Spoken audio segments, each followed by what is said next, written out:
Hello everyone! Today we are going to learn about how to make our own story problems. So I'm going to show you a few examples. I'm going to show you an example where we add in our story problem, and I'm going to show you an example when we subtract.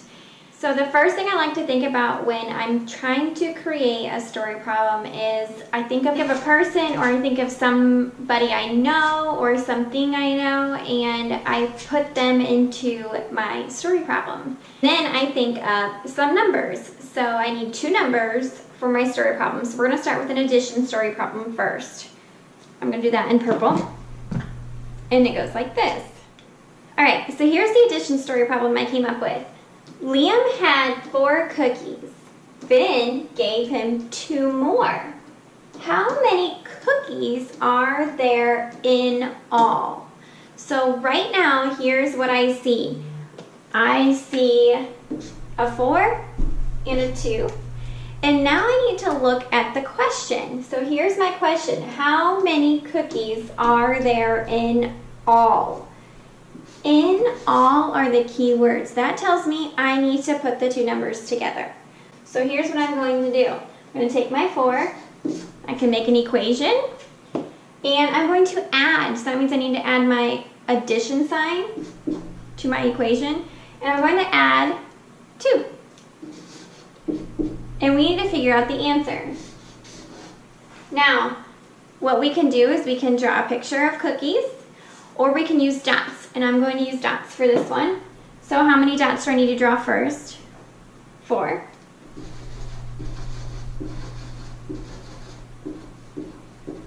And how many dots do I need to add to my 4? I can look at my equation and I can look up here. 2. So I need to add 2 more. And now I need to add all of these together. So let's count the dots. 1, 2, 3, 4, 5, 6. So the answer to the story problem is there are now 6 cookies in all. So Liam and Finn combined have 6 cookies.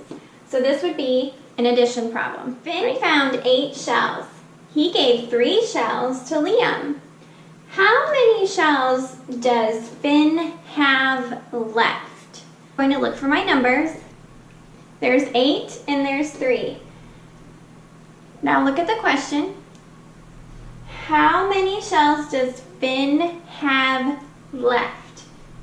We've talked about this before looking at what's in the question. This one said in all. This one says have left. How many does he have left? That should tell your brain that this is a subtraction problem. So I'm going to do the subtraction problem over here. And we're going to start with the biggest number, the first number, 8.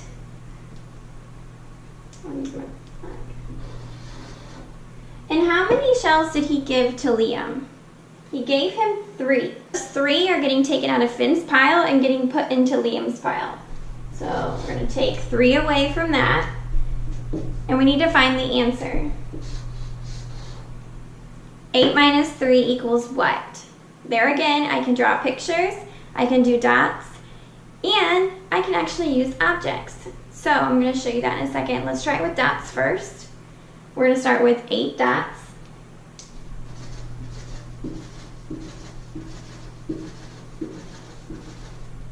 Now we're not adding 3 to it, we're subtracting. I have my minus symbol here.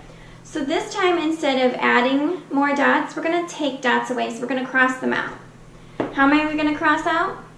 3. 2, 3. And then I'm going to circle what's left so that I know. And let's count them. 1, 2, 3, 4, 5. 8 minus 3 is 5. And these are some very simple ways you can make up your own story problems at home. So you can use your family's names, you can use your pets, you can use things that you see on your counter. So let me show you how to do this problem with objects. So since it's about shells, I'm going to show you how to use shells. Okay, so I was at the beach this weekend and I found these shells. So we're going to use these shells. I have 8 shells because that's what Finn started with. He found 8 shells. Finn gave 3 of them to Liam. So what I'm going to do is I'm going to take 3 of these shells away. So 1, 2, 3. Okay, I have them in 2 piles now. I took these away, get them out of the picture, and let's count what we have left and let's see if it's the same number we found earlier. 1, 2, 3, 4, 5. It is. So that is another way you can solve your story problems by using objects at home. It doesn't have to be shells, but it can be different things that you find in your house.